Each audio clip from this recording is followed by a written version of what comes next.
That vocabulary we talked about in the last part, the vocabulary you need to get curious about. Well, you not only need to get curious about it to discover it, but you also need to learn it, you need to remember it, and you need to use it. There are a lot of different techniques that people have come up with for you to fix that vocabulary in your memory and for you to be able to use it. One of the most common is repetition, repetition, repetition, repetition, and then more repetition. Repetition does tend to work after a while, but it's not something that most people really enjoy. And more than anything, I want you to enjoy learning, particularly enjoy learning English. So what would I suggest is the best way for you to fix vocabulary, remember it, and to use it? Well, that's exactly what we're going to talk about in this part. It's based on 3 important things that your brain needs in order to fix information permanently and for you to recall it much more easily.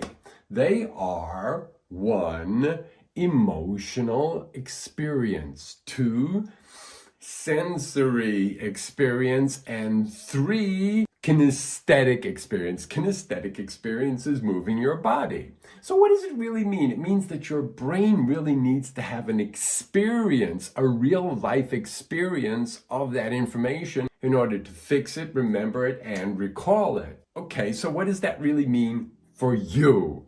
For you, it really means that it's a great idea for you to take that and put that new word into that context.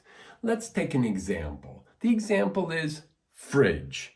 Yes, it is a refrigerator, but we don't say refrigerator because it's too difficult. We abbreviate it to the accented syllable and just say fridge. Super duper easy. So how can you remember the word fridge? You've got to give it emotional, sensory, and kinesthetic experience or context. Emotional context. Well, what emotional context can you give to the fridge? Well, I love my fridge. Well, yeah, you could love your fridge. I love my fridge. You might love what's inside the fridge. So if you're a beginner, you can try something very simple like, I love my fridge. My fridge is cold.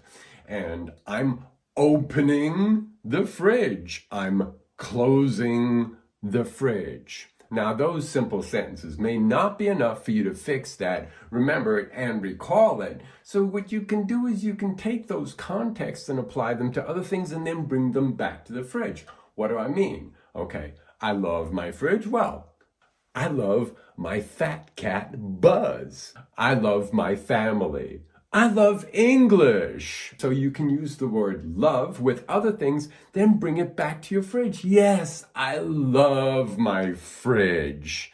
Now, the fact that you used it in different contexts with the same word and then brought it back will help your brain to fix it, to remember it, and to recall it. And I'm opening the fridge. Well, you can do, I'm opening the door. I'm opening the book. I'm opening the window. I'm closing the window. I'm closing the door. I'm closing the fridge.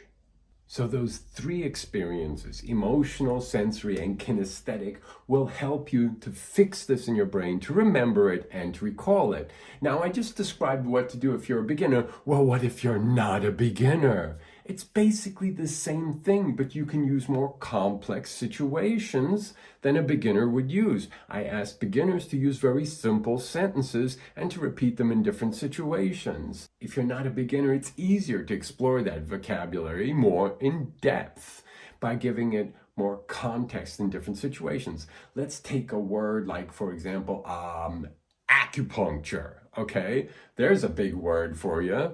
Well, what about acupuncture? How are you going to give acupuncture context? Well, emotional context, you can be like, whoa, I don't like acupuncture. Acupuncture scares me, okay? Or you could say, I love acupuncture. Acupuncture makes me feel so good. My friend tried acupuncture and it helped so much.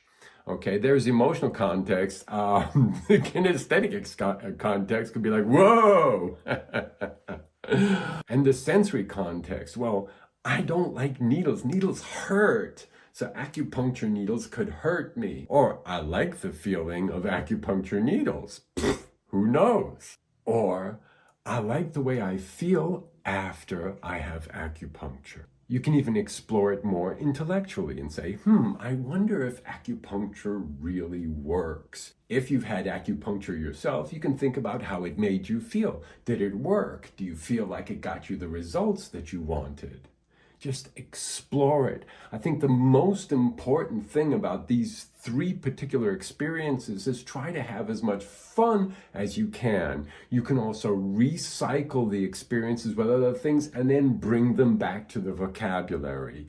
This will help you to fix it, recall it, and make you much more likely to use it. It's also a lot less boring than repeating it over and over and over again, which often doesn't work as well as giving it context and making it a real part of your life.